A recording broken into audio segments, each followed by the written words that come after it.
Ooh. All right. Hello, everyone. Now, as you might be aware, movies often don't keep their original title when they go overseas. I mean, for a number of reasons. I mean, sometimes the title is like an American idiom and it doesn't really translate to another language. Sometimes it's a sequel to a movie or part of a franchise that hasn't really made it over to that country yet.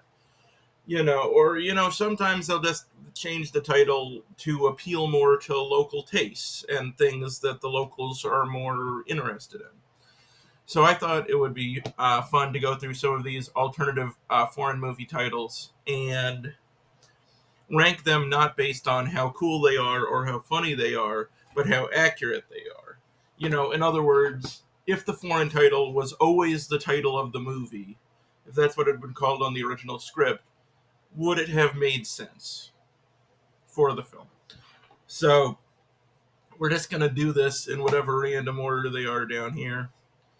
Now, for The Pacifier, starring Vin Diesel, there were a couple of good ones. I almost went with The Bald He Babysitter, a special task from Russia, which kind of has that Mr. Mom vibe where it's just like men can be babysitters. But I decided to go with the Spanish tagline, which is apparently a super hard kangaroo. Now, I've never seen The Pacifier, so I had to do some research to try to figure out if it had a kangaroo in it. And no, I don't think it does. It does have, I think, a song where it has like the word kangaroo. There's like a lyric where it's like hop like a kangaroo, but I have no idea why you would name the whole movie after the kangaroo. Yeah, I'm gonna have to put that in F because I don't really see the connection. All right, so this one, Army of Darkness, they called this in Japan, I believe. Yes, they called it Captain Supermarket. And I get what they're going for here, I think. And to show you what I mean, okay, so this is the Japanese poster. And I think there was like some word association going on here. And also, maybe they watched the first few minutes of the movie or something. Because when it starts, he is working in a grocery store, or at least like a department store type situation. So at least there is a supermarket in the movie. There's no captain in the movie. He's not the captain of anything, but it's just like a superhero thing. I don't think Captain America is officially. I mean, maybe he was at one point, but then he got frozen for a million. I don't know. I don't know. Did he keep his military rank? That's an interesting question. But another thing they did here is they noticed, like, okay, this guy's name is Bruce Campbell. Campbell's is a soup. So they were like, oh, his name is a soup. So that ties into the whole supermarket thing. So just call it Captain Supermarket and have this guy over here going moon for some reason. So let's because there's a supermarket in the movie, and because I can somewhat see the logic, I'm gonna give it a D. I mean, there is a supermarket, but it's not very consequential to the plot, and also he's not a captain. Okay, so next up we have Being John Malkovich. I really should have put these in alphabetical order on my little notes app here. Um, but oh my god, where is it? Where is it? No cutting. No cutting. We're fucking doing this. Yeah. All right. So Being John Malkovich in Japan is called Malkovich's Hole.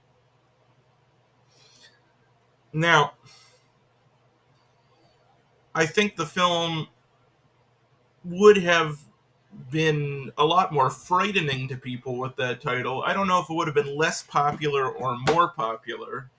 I think there would have been some curiosity generated by that title. Certainly, I mean, it is technically kind of accurate because you do enter this like hole, this like little crawl space thing to get into John Malkovich's brain.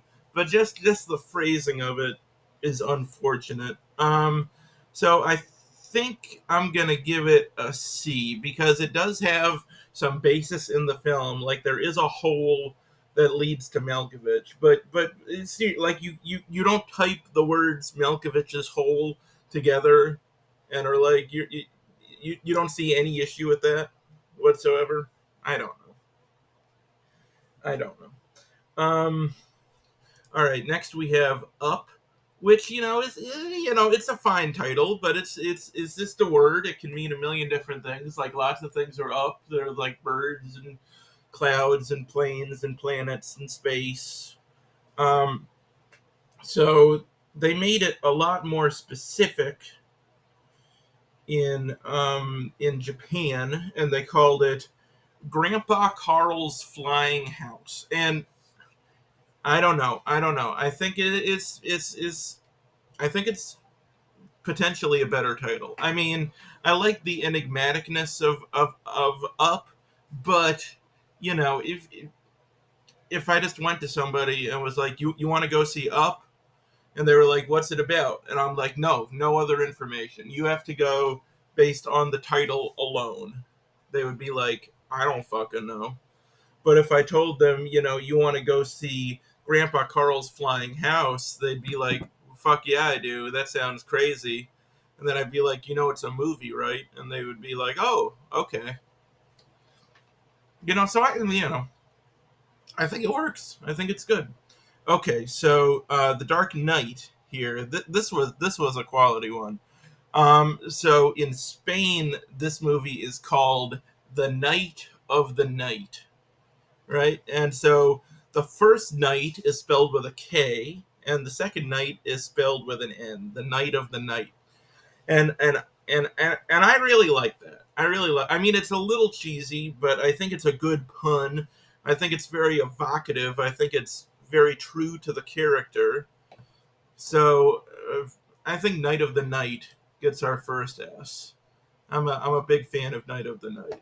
All right, so then Animal House. Now I've only seen this movie once, so maybe this is a connection to something I don't remember.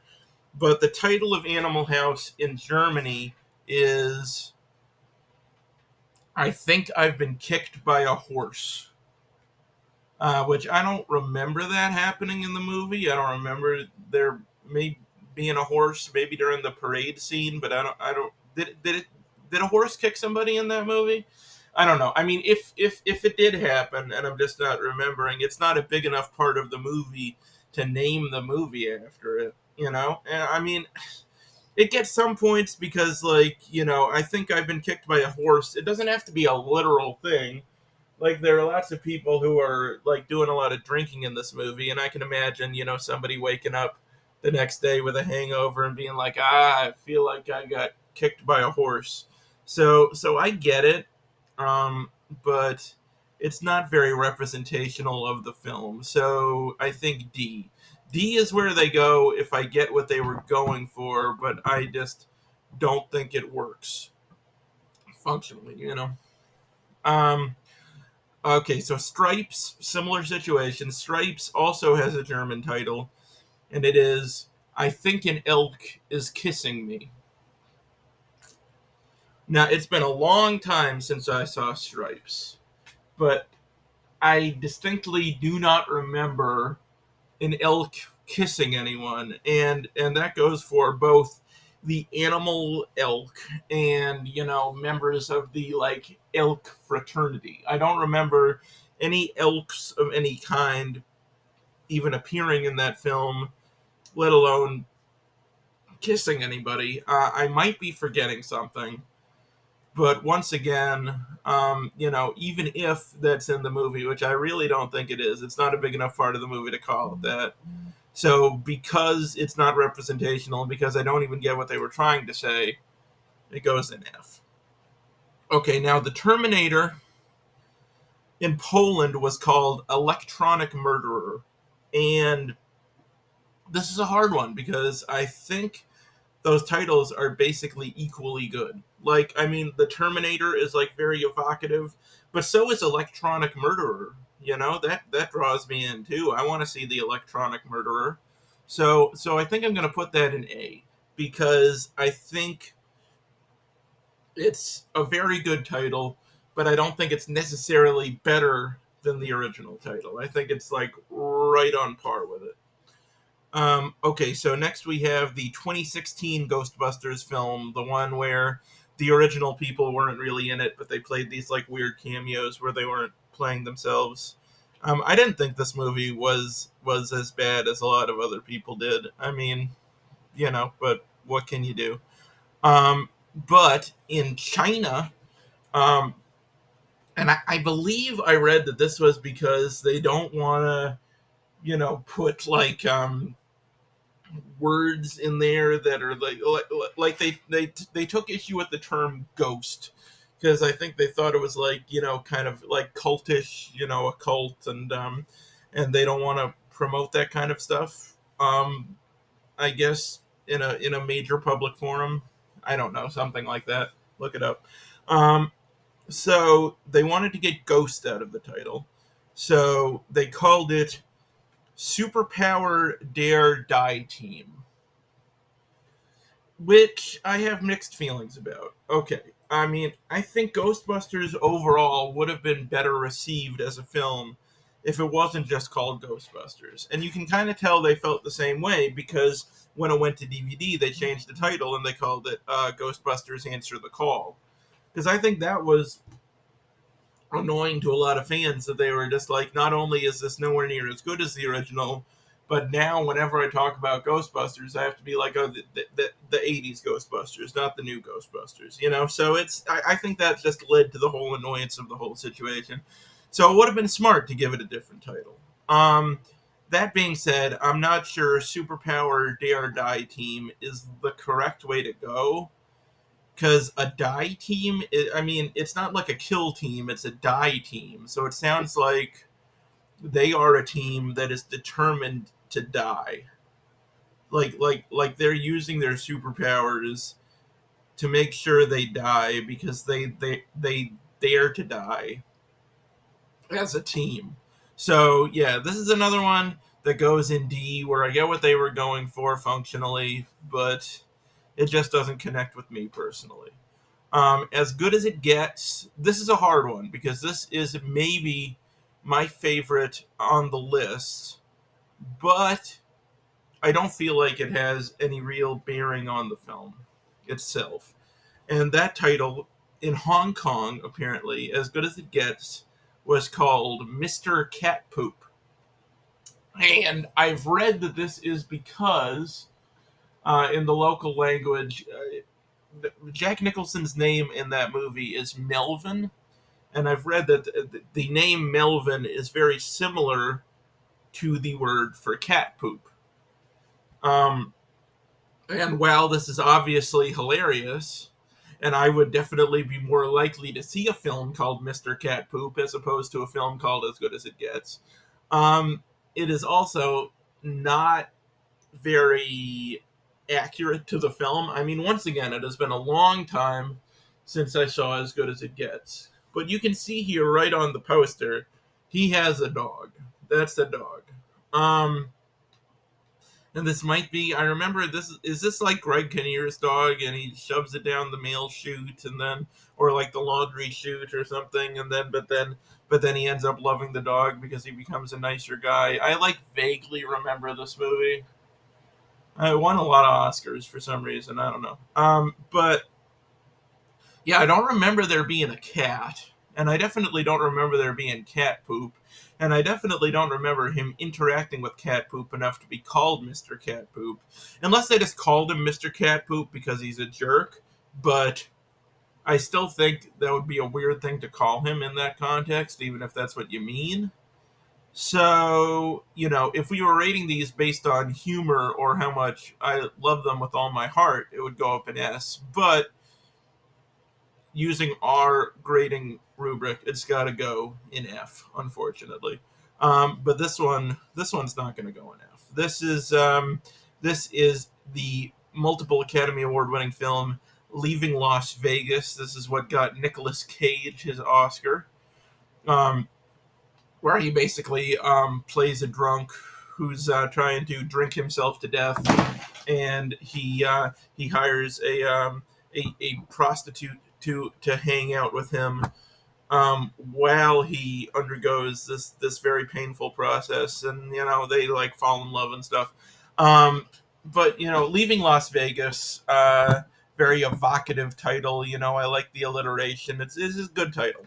Um, but in Japan, they called it "I'm drunk and you're a prostitute," which I feel is, I mean, it's obviously very accurate.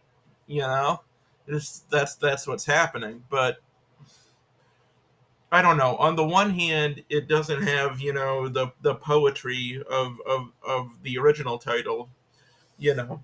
But on the other hand, would I go see a film called "I'm Drunk and You're a Prostitute"?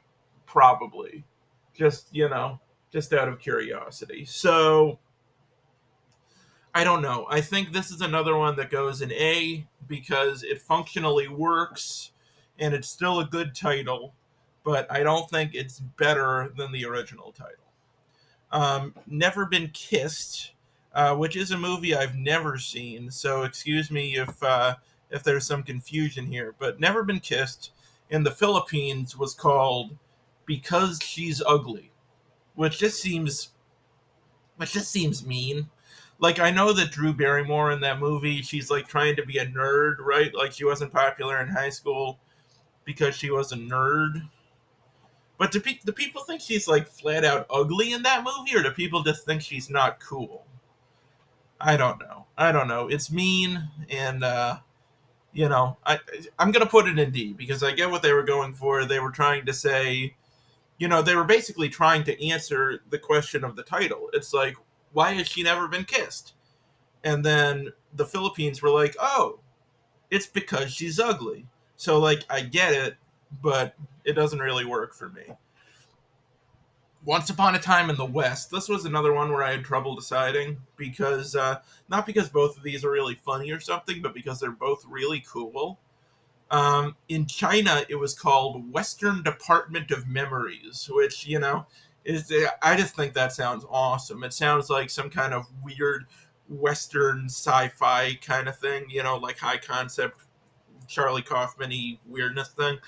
So I'm a big fan of that, and I would love to see that movie. But in Germany, it was called "Play Me the Song of Death," which is a fucking badass title, and it's also a little more connected to the film because who plays the harmonica? I think it's Charles Bronson plays the harmonica. It's been a while since I saw this one too.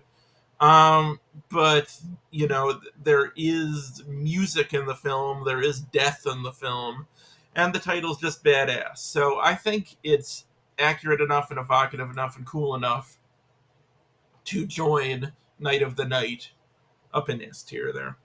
Now, Pretty Woman. This is another movie I've never seen. I think I've seen all the rest of these. This is the last one I haven't watched. But Pretty Woman is the story, from what I understand, of a man who, like, well, it's similar to that film that just came out, like Honora, where this man hires this like escort to spend time with him, and they end up falling in love, and their relationship changes. Though in Honora, you could argue that he was, just kind of trying to manipulate her so that he could stay in the country. But that's one of the things that's cool about Honora is that his motives are kind of nebulous.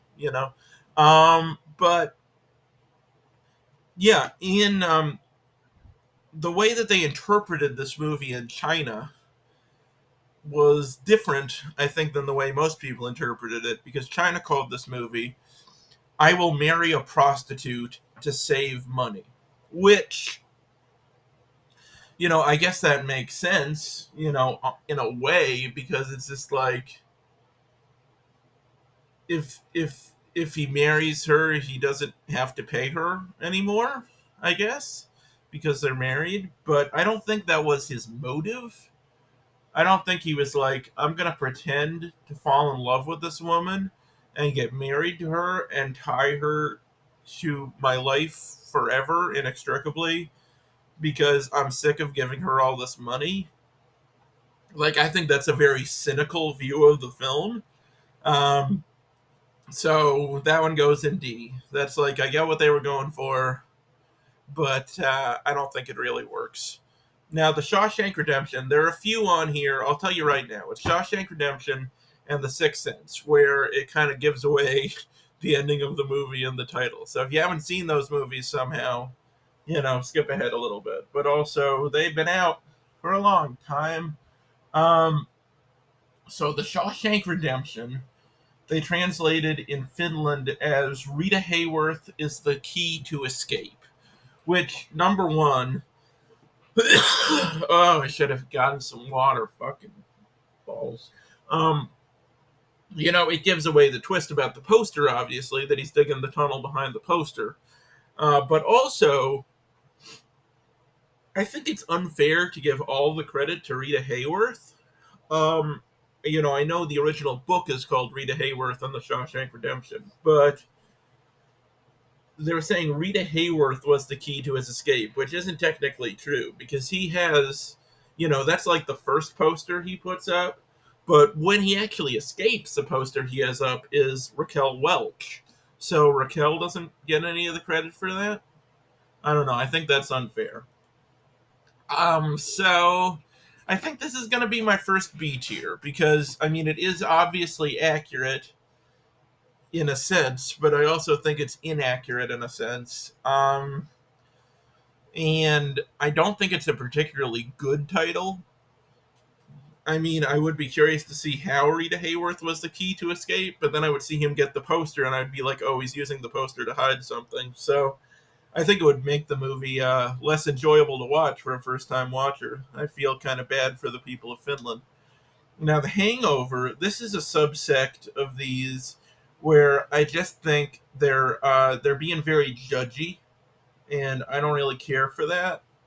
Um, like Never Been Kissed being called because she's ugly. It's just like, well, that's just your fucking opinion, dude. You know. And fucking okay. So Portugal. In Portugal, The Hangover is called "If You Drink, Don't Marry," which I think that's really judgy and it's like vague enough to be dangerous. Like I could understand maybe if you're a drunk, don't marry, but if you drink at all, you can't get married. I don't know. I just think it's a little much. And I mean, it is kind of accurate to the film because there is a wedding going on and they did get drunk. So I don't know. I think that's one that goes in B as well because it works, but it's not a better title, and also it's kind of shitty. And Risky Business is another one that's very judgy. China called Risky Business. Well, okay, so from what I remember, Risky Business, he's like trying to get into like some Ivy League school. My eye itches. He's trying to get into some kind of Ivy League school, and he's like a legacy. Like his dad went there, I think. So he's gonna get in, just because of his connections and because he's rich and stuff. But he ends up, not going through with it, from what I remember. But in China, they called Risky Business just send him to university unqualified. Which seems whoever wrote this was really mad. Like he was watching that movie being like, fuck this guy. Rich asshole. So, I think I don't know. I don't know because in a way I think just send him to university unqualified is a more intriguing title than Risky Business, at least for me. But I think I'm going to leave it in B because it's not necessarily more effective than the original title. The original title has some intriguing ambiguity to it, and once again, very judgy. Um, Now, Little Fockers in Thailand was called Zany Son-in-Law, Zippy Grandkids, Sour Father-in-Law. And I know we're doing a lot of B's right now, but this is like the definition of B. Because, yes, it's accurate. Yes, it describes the film in a way that makes sense, but it is not a better title by any stretch of the imagination. And, if I saw this title on a marquee, I would be like, number one, I would be like, I didn't know they had that many letters. And number two, I would be like, no, thank you. No, thank you. I mean, I don't want to see a zany son-in-law, zippy grandkids, or a sour father-in-law just on the face of it. It's just like none of those things are like I need to see that. I need to see how zippy those grandkids are. So it doesn't appeal to me. Now, okay, so The Parent Trap. This is the Lindsay Lohan remake of The Parent Trap, where she's playing both characters. And in Germany, and this is a very German title. The Parent Trap was called "A Twin Seldom Comes Alone," which that sounds like the title of some like heavy art house movie. That sounds like a fucking Ingmar Bergman movie. A twin seldom comes alone. I mean, it doesn't really describe the film very well, but it's something. So I'm gonna put it up in A, I think, because you know if it described the film more accurately, it would be an easy S tier. But I do like the title better than the title they went with, but I think it could do more in terms of accuracy. The Water Boy was one of my favorites. In Thailand, The Water Boy was called Dimwit Surges Forth, which I think is like a wonderfully evocative title. I'm a huge fan of it. And I think it accurately describes the film, it's inspirational, you know? So that's another S tier for me. Now G.I. Jane, this is kind of a subtle one, but in G.I. Jane, um, in China, G.I. Jane is called Satan Female Soldier. Satan Female Soldier. Which I don't know what to think here. Like, I don't.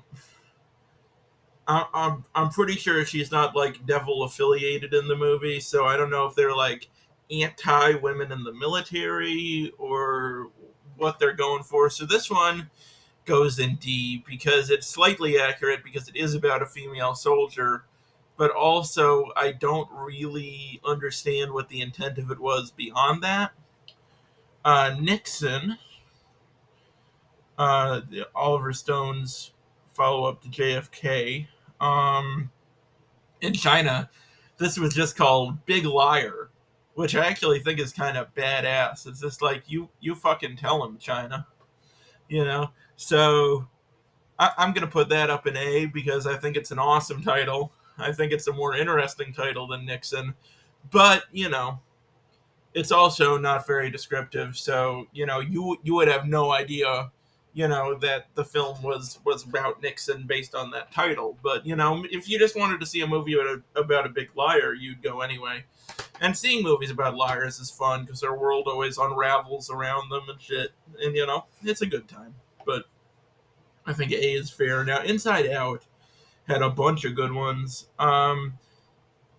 We had in China The Great Team Inside the Head, which is very accurate and also kind of intriguing. We've got Jigsaw in Russia, which I don't like at all. It's going to make people think it's a Saw movie, and it just is not very accurate to the film. I mean, I guess in a sense, in like a metaphorical sense, it is, but it's not for me.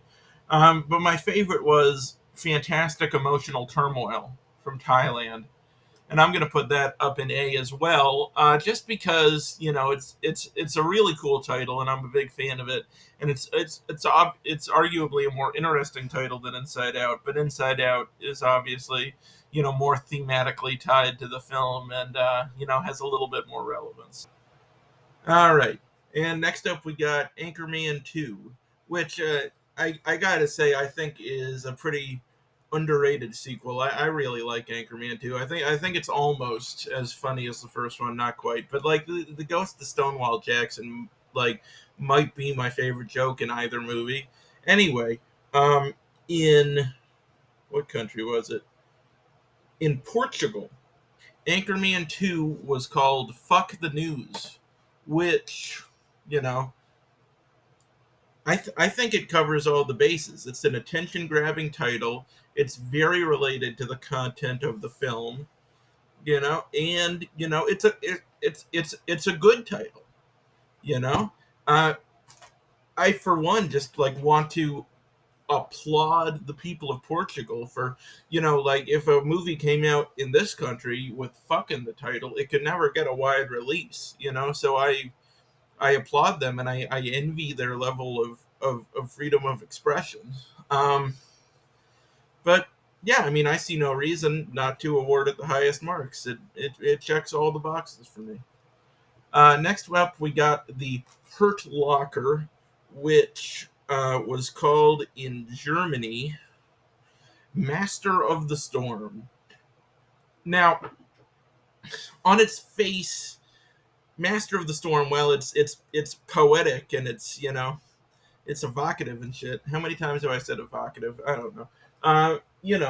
But it is. It creates an image in your mind. But it's not really very representational of the film. I mean, Jeremy Renner is good at disarming bombs, so I guess he's a master. And the storm is obviously the horrors of war. So I get what they're going for. But Master of the Storm, it is not incredibly accurate to the film. But then I look at the title they went with, The Hurt Locker, and I've seen this movie at least twice, maybe three times. And I don't know what a hurt locker is. They might mention it at some point in the movie. They might explain what it means, but if they do, I have no memory of that. So, because it's like straight up equal for me, I think that has to go in C, because it's okay. Here's my reasoning. It's not that good of a title, Master of the Storm, but I don't think the title they went with is necessarily better or worse. I don't think either of them are great titles on their face. I mean, they're both poetic. They both sound cool, but what's a Hurt Locker? I don't know. All right. So next up is Free Willy, which is one of my favorites. Not one of my favorite movies. One of my favorite alternate titles. I've actually never seen the movie. Somehow I avoided it on VHS in the 90s. But this is a Chinese title, which I think is very poetic. A very powerful whale runs to heaven. So isn't that lovely? I mean, whales don't run; they swim. But other than that, I think it's a very, very lovely title, and you can make fun of it a lot less easily than Free Willy, except for the whale running thing. The verb there is the real issue. That's the real issue. He shouldn't run to heaven, because whales don't run. They don't run. But other than that, I think it's a wonderful title. So it doesn't quite track in terms of logic, but I'm a big fan of it. So I think I'm going to put it in A. I like it better as a title than Free Willy. It needed a little polishing to be S tier. Okay, now Die Hard, there were a lot of them.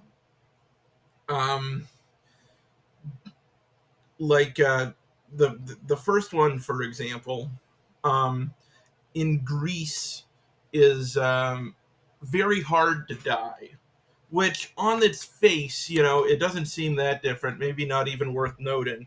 But if you think about it, it completely changes the dynamic of the title, because like Die Hard is like, this guy's hard to kill. He dies hard. We're trying to kill him, but it's not working. But very hard to die makes it sound like he's trying to die, and he's not able to do it.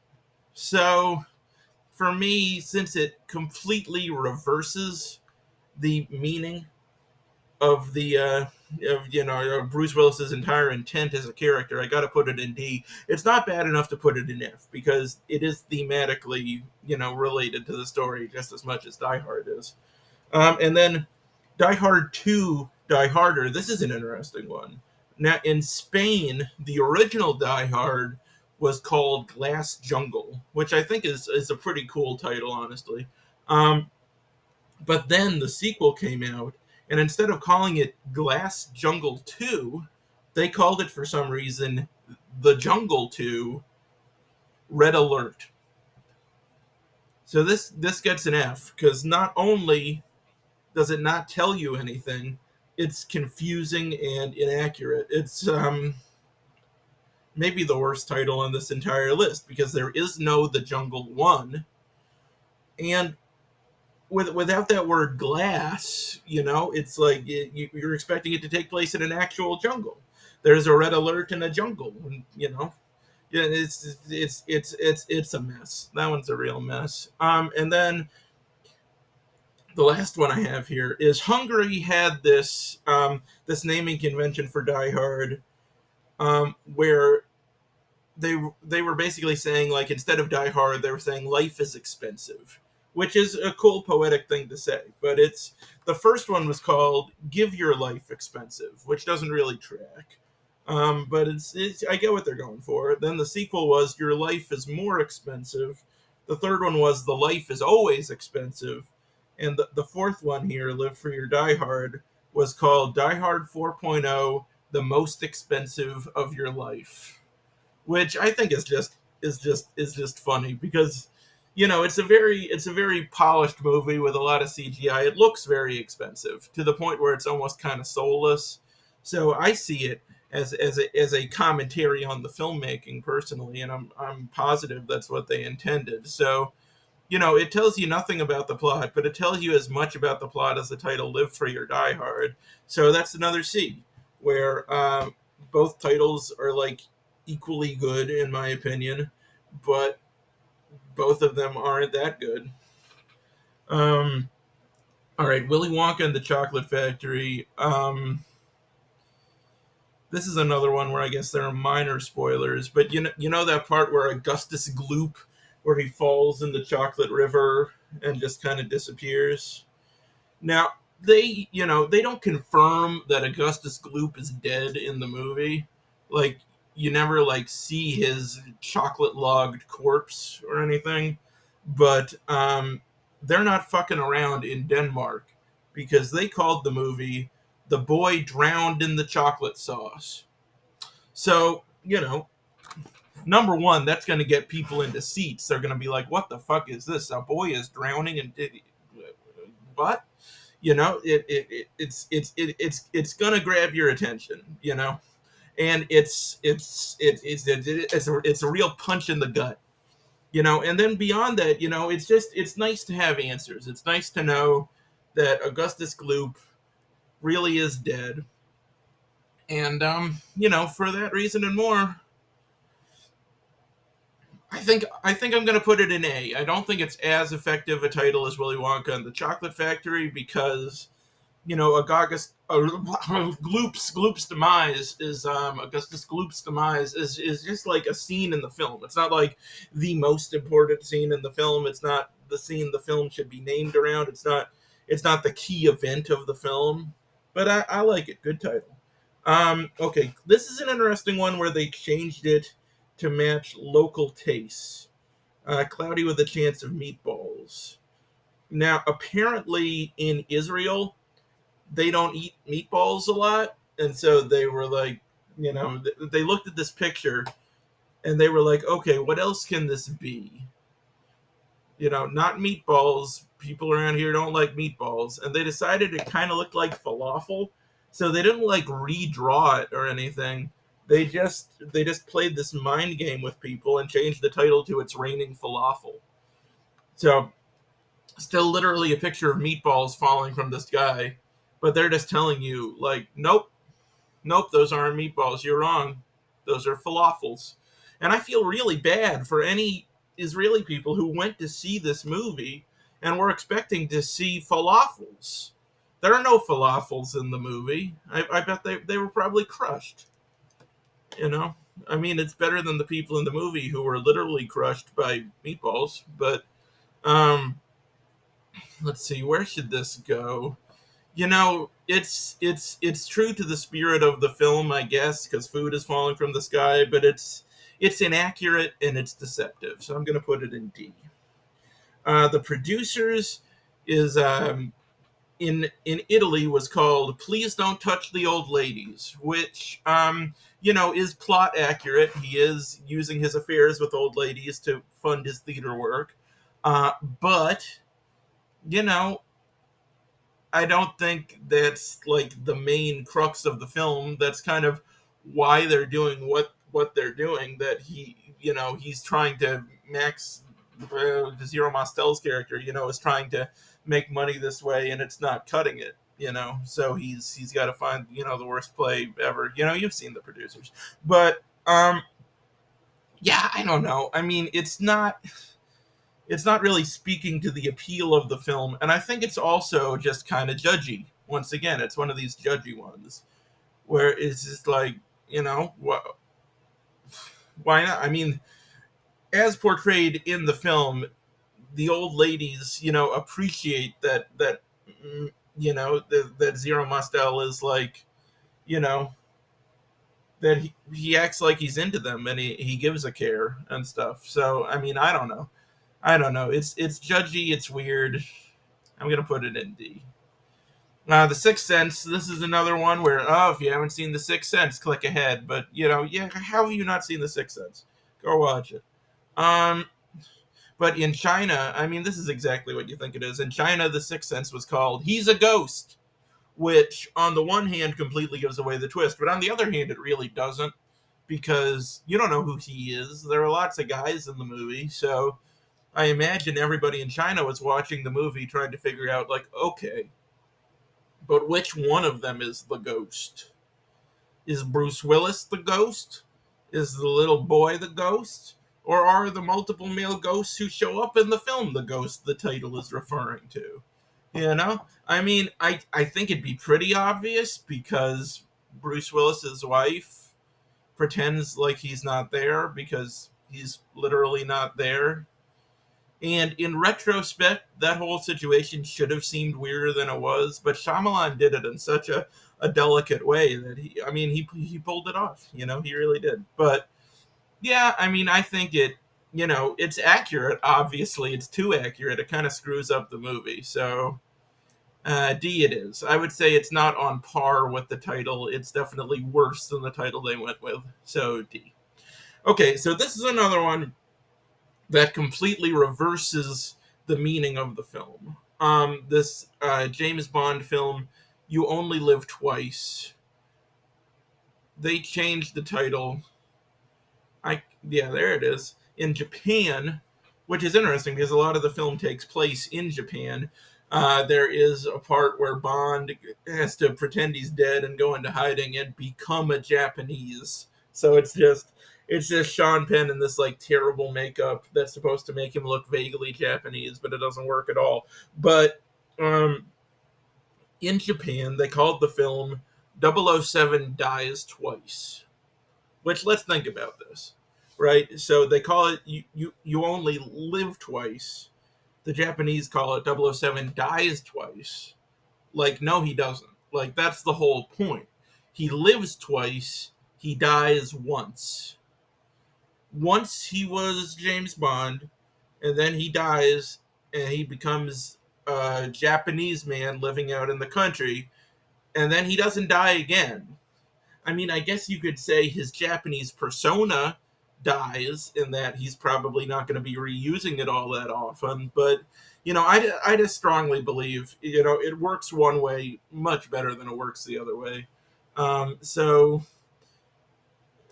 repetitive, but yeah, that's yet another D. I mean, I get what they were going for, but it doesn't really work, and it's not as good a title as the original, or even on par.